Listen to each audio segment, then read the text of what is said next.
Welcome everybody to a discussion of book 9 for Shadow of the Dragons with James Reid and who do we have down there? Reid. Hi, Reid. Yeah, And or Michael Evan. Hello. Hey, pixelated Reid, apparently. Yeah, you look like you're a video from the 90s. Oh, hey, your bandwidth just went up. Actually, you're getting clearer. Maybe your data stream just went up. No, never mind. James, remind us of the name of book 9. That's a good question. What is book 9's name? That's Lady Shadow's Promise. That's book 9. Yeah. Lady Shadow's Promise. More Lady Shadow. More Lady Shadow. She just won't go away. She's a cockroach. She just scurries out to cause problems. Just problems left and right. Just doesn't know when to give up. She's the wicked. She's the Wicked Witch of the West. She's just really super evil. Yeah. So that's go ahead. This is the book that I had to come up with a new name for because I had to shift like plots around. So yeah, this was a last minute change to the title. So it's originally had book 10's title. But well, I know my first favorite thing with book 9 is 10-year-old Lumi. 10-year-old Lumi loves to give hugs and make people happy, and I love it. I want 10-year-old Lumi all the time. Yeah, she's very, very affectionate. I have 10-year-old Lumi all the time. I have she reminds me of my daughter. I have a 10-year-old, and it's a very bright, kind of energetic, and still capable of occasional somewhat teenage attitude, but still usually not. And that's kind of what I see with 10-year-old Lumi. Yeah, she's based off my friend's 10-year-old sister when I was a teenager, who would just run up to people randomly and hug them. Just complete strangers who just run up and hug them. So I love it. I love it. It shows such a positive side of humanity. I'm trying to think of her huggability when in book 9. She hugged Duke Fayos and kind of broke his spirit and brought him to the good side. To the bright side. That's right.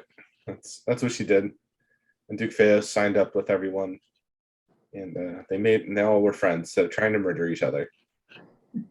Right. Well, the reason why Duke Fayos really joined their side has a lot to do with Lumi to begin with, right? Because they were followers of gods. Yeah, they follow the gods, and and that's why she hugged him, and he's like, well, I'm being hugged by a goddess. So yeah, it gave credibility to Yudin's side. So if Lumi divinity, if Yudin's good enough for Lumi divinity, then obviously, I'm good enough. Then he's also good enough for me. Yeah. I really like Duke Fayos in this book. By the way, well, I've liked him all along. I liked him as a bad guy, and I liked him as a good guy. Just adding sort of a little bit more, just another new character, another new point of view to the proceedings. Yeah, I'm glad I decided to include him. He was very last minute. I just was breaking down book 9. I'm like, book 9 needed something, and it was Duke Fayos. So now he was I like that not only was he turned, but also he had the two wizards and then as well. Yeah, well, he had a wizard, but the wizard got yeeted in book 8. Right. So he had some priests with him, some warrior priests and some hilly priests, and so he had a couple prieests with him. But priestesses bowing to Lumi. Yeah, so that would have been Yuntz and Lance, or one's Revelation, one's Will. So they're both like illumination aspects. So they both, you know, that's but Bori's one of like the two gods that would be most close to those two of the primal ones. Yeah, and I love the combination of Captain Sengif and Priestess Lance's their whole communication. Yeah, I love Captain Zangief. He's very colorful. It was a lot of fun to like write and come up with more colorful stuff for him to say. Yeah, I mean, there's a lot of characters, and he reminds me a little bit of a character that could have done really well in the Jewels of Illumination series and in the Illumination saga in general. Like one of the, I don't know, I guess you haven't Sarah, you haven't read it yet, but there's a lot of really fun characters in that series that remind me of Captain Zangief a little bit. Yeah, there's a lot of like sort of kind of street people, poor, you know, living in the slums, so they're a bit more colorful in their conversations just in general. So they kind of abound in Jewels of Illumination. I had a message that I sent you and I said, I love all of this. Let's see. Oh, Re and is this book 9? What is Re and what? Re and Priestess Yanum. It starts in book 9. Okay, yeah, because she says, do you love me? No, he says, do you love me? Which, I mean, when I think about Re when we first met him, like, to ever hear him say the words, do you love me? It's like just totally. Oh, well, yeah. And then she's like, I don't know. I don't remember ever loving someone. It's more than for my family or a friend. I feel an attraction to you, like iron filings drawn to the magnet. I don't understand myself enough to know if this is love or not. Maybe it is guilt. And Ree said, maybe. Yeah, that sounds like book 9. Yeah, where she's feeling guilty over torturing him, and so he's just like, well, like he's not saying like you love me. He's like, do you love me? He's just asking her a blunt question in the way Ree does. Like, here, so like, let's figure out what you're really feeling here. Let's just, you know, cut through all the BS and just figure this out. Right, because he's all about realizing that he pressed down his emotions so much that it just ended up in a fury. And so now he expresses them to kind of let that out. I think that's a great lesson for any of us to learn. Yeah, that's definitely where Ree went. It's probably why. Yeah, he just not to hold on to things. That's why he isn't mad at Duke Feos and, you know, for what happened to him. Yeah, Rhea is just a completely different, like a completely different entity, and has completely evolved. And it's like once he caught on, he just went with it. Very different person. Or Mike, you're roboting, Michael.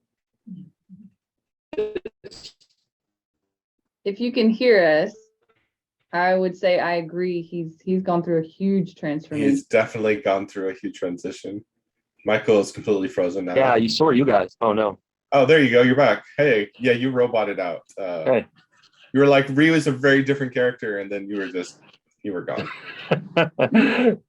Sorry, guys. Can you hear me now? Yeah, you're fine now. Okay, good. All right. So so Ree is a completely different character. He's been transformed. He's gone through his crucible, and we'll be seeing these effects of his character in the next books. as he deals with more situations. There's really not a character. His character arc's kind of done. Now he's just there to help other characters on their arcs. Is kind of where he goes. So he's on Priestess Yanam on her arc, and he'll drop some other stuff, and he'll have a good test to his arc. But that's book 11, so we can't talk about that. So Michael Right. hasn't gotten to that yet. But he's got Well, such I've story. started it. Yeah, but this is at the end of book 11, so that's how I know you haven't gotten to it. Okay.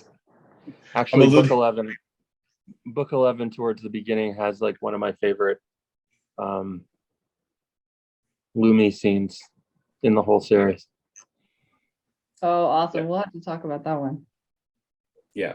So Reid is he's a completely different character. I really like that. And we get to kind of see it and explore it. He was kind of a character I debated killing. It was like I needed to either change his character or I had to kill him. And so I went with the change the character option instead of killing him. Good choices. Yeah. I think he was such a challenging character to write, I imagine. He's very easy to write. Oh, really? Yeah. Oh yeah. He's easy.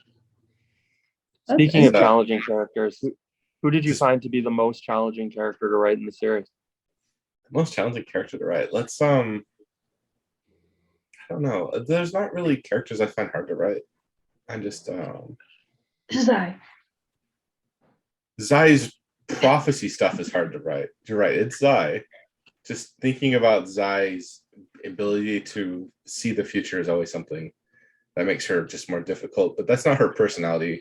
She's a very easy character for me to write too. That sort of fun, playful character. I really don't have a problem with that. I don't know who's hard to write. That's a good question. I don't know. Maybe Rowan. I think Rowan's a little hard to write. Well, she's so multi-dimensional. Mm-hmm. Yeah. She had to be a threat early on, but also sympathetic.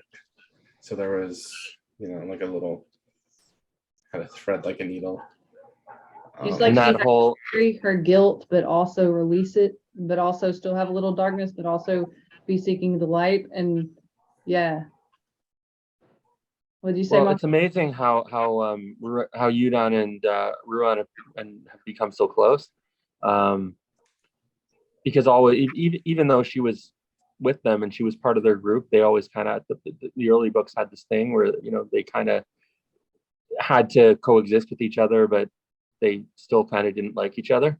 And really? Now they're kind of like almost like best friends, and their bond obviously over their mutual love for Voni is part of the reason, but it's evolved into something so much more. And now they kind of have their own thing, like where they kind of rely on each other for support as well. Yeah, I think because they're the most similar to each other. So there's a lot of they're very much similar personality types, and they're the sort of personality types that can get along with it themselves, as opposed to some other personality types. Like if there were two Zais in the group, they probably would murder each other. They both kind of see themselves a little bit in that kind of heroic archetype, which is something that I don't think Voni would have ever. Voni's always more the like reluctant hero. Like she'll do stuff and she'll end up being really badass and she'll do it really well, but it's not really necessarily part of her archetype. No, she's at no point does Voni really think of herself as heroic. Whereas Ruin definitely has a sort of a heroic aspect to her right from the beginning, where she's here, she's going to do her mission, she's going to save the world. It's a different sort of heroism from Yudin's. Hers is a more pragmatic heroism, where she's very much what do we call that? A consequentialist, where the ends justify the means. And so if something good happens out of your dark means, then it's a good thing. The outcome is what matters. That's consequentialism. Whereas Yudin is more about, I'd probably call it more like platonic virtues, where he's more about like, being good, for the sake of being good. That's how he kind of sees being a hero, as sort of this platonic ideal of virtue. So they're a little different, but they still kind of have that sort of heroic archetype. Yeah, and Udent's obviously become, I don't know if he was always, I guess he was always like this, because he, right from the very beginning, he was willing to sort of take any risk possible to go in and do something crazy and save his mom in the dark forest. And now he's taken it to a much higher level, where self-sacrifice has become incredibly important to him, and he's having philosophical debates with gods about the importance of self-sacrifice to save other lives. And he's seen he knows some really big things that are going to happen to him in the future, but he's still willing to do it. Like, he's still willing to potentially ruin a perfect life for himself to save the dragons. So yeah. So in book 9, he's dreaming about, I know he talked to Isheen Stonettooth in book 8, I think. And then book 9, he realizes who they are. Well, at the very end of book 9. So Yeah. when he's dead, and Gaul is like, well, I can like restore you to life, but you're just gonna die, like, anyways. Like, so you cool with that? And Euden's like, all right, let's do it. Yeah. So No internal conflict whatsoever. Like, yeah, sure. yeah, well, he's just like, let's, he wanted to, it's basically, he's been talking all this talk to who he thought was Isheen Stonettooth, but turns out not to be Gaul, but Hade, the god of flesh. And he's been talking about, like, putting the needs of the community above your own. And now it was time for him to like put his money where his mouth was, and he was like, all right, yeah, this needs to be done. I'm willing to go that far. And so Hade was like, all right, well, here you go, here's my power. And we killed you in that little window of like, you're like dead, but your body's not dead, right? Like, you're not brain dead yet, so you can still like come back. Yeah, like the whole head twisting back around thing. I know that was super creepy to see. Yeah, well, I wanted to really make sure to the reader, like, no, he's dead. He's dead. His head got torqued around, and he's staring behind him. His spinal cord snapped. He's dead. Right. And this is like, and then I mentioned earlier, there's the window to heal someone, from a catastrophic injury, because we have that. You have like 5-6 minutes of no oxygen to the brain before you get real problems. After that, unless you're in cold water, you can go longer. But if you're not in cold water, it's like 5 or 6 minutes of no breathing will start to cause brain damage, even if they resuscitate you. Because people have been resuscitated after not breathing for like 30 minutes, but they come back with horrible, brain issues. Right. Because your brain dies and you don't repair neurons. So Right. So he's in that little area, that window of time where he can come back and not have brain damage. Although probably. Yeah. One of the things I was curious about, which I was pretty sure I knew the answer to, but I wanted to confirm it, regarding the gods. Sure. They're all worms. Am I not correct about that? Like, they're kind of worms. true forms. They're worms. They're worms. So Lumi, like, Bibori is a worm too. Yeah, but she's just choosing to appear as like a human. She's been around Yuden too much as this little fox and going up. So she's just kind of been. She could appear as like a wormling if she wanted, but you could say it's kind of. They can all do that, can't they? They can kind of all sort of shape shift, can't they? She's she's kind of a special thing where she's not. She's kind of very much stuck here on our plane, where the other ones can only manifest shortly. And as you see, Gaul, he just chooses, he could manifest as anything, but he just chooses to appear as a worm. And you could say that Lumi doesn't ever want to appear as a worm because she's carrying all the guilt of what she did. So even young Lumi doesn't want to take that form. Well, doesn't she take that form? Am I going too far here? Is this a book 10 thing? She takes that form in a vision Sai has of a future that's not going to happen, like where things went really wrong in their journey, and she sees like the gods are like fully manifested to try to stop what's happening, but it's too late for them to stop it. It's kind of it. Like things went totally south in that vision, you know, Yeah. because Yuden is not able to fulfill his role. I don't go too far. No spoilers. No spoilers. Well, the vision. Well, Hade tells him what his role is in the end of book 9, and in that visions I had of, which is back in book 6. Book 6, yeah. She saw him just dying. He got ripped open by a dragon. He's just dying, and there's no Voni to come heal him. There's no Lady Ifchao around. And there's not really like, that's where kind of Zai gets the impression they need to get Lady Ifchao back, because she thinks that's what was missing. Right. She's, you know, she just saw this weird vision of the future and she doesn't really understand it. And but like that vision didn't happen, because that's not how things are going to play out now. That's not how Ryder decided it should go. No. And Gaul's dead, or Hade is dead now, so yeah, you're not going to see all the gods appear as giant worms like you see in that vision, because one of them's dead. So that vision is no longer possible that she saw. Makes sense. I like that you say Hade. I've always said Haiti. Me too. But I wanted it to be something different. But but that's totally normal. I get all of James's names pronunciations wrong. Anyway. I never saw the Hades. Yeah, okay. I never saw that as even close to it.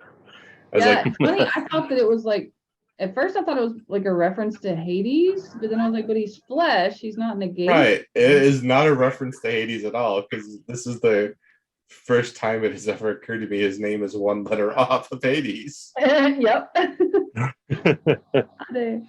I don't think there was anything behind his name. I think I just threw together random names for the gods and what I thought sounded good for them. That's how I make names. I just throw random syllables together until I get something that I go like, well, I think that's godish or dragonish or whatever-ish. So yeah, that's how we got Hade.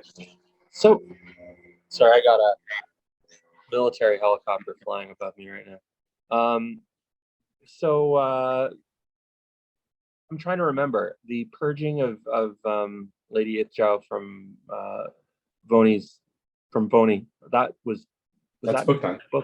Book 9, right? Yeah, because like Voni without Lady Ifchao is there's something very sad about it, and I realized what a role, what comfort, and also how convenient it was for her to have that relationship, and how different she is now without her there.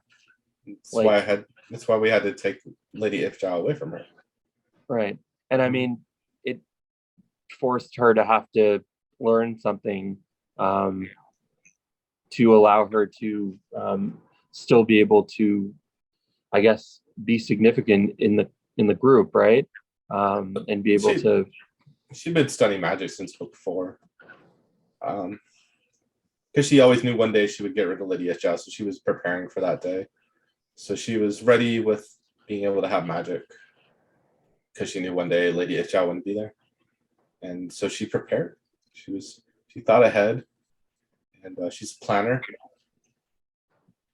Yeah, just like her grandfather. Mm-hmm. So what else did we see in book 9? Book 9 had the hurricane. It had the fight with the Kraken. A lot of crazy stuff in book 9. The sharks down when Reid and Captain Duke Feos. Yeah, they both went. Feos, yeah. Jumped down in the water and fought off the sharks, and they fought a Kraken, almost died. Lumi became a dolphin. It was a lot of crazy. Book 9 was stuff full of craziness. It really was. Well, yeah, book 9 and 10 both are just intensely action-packed.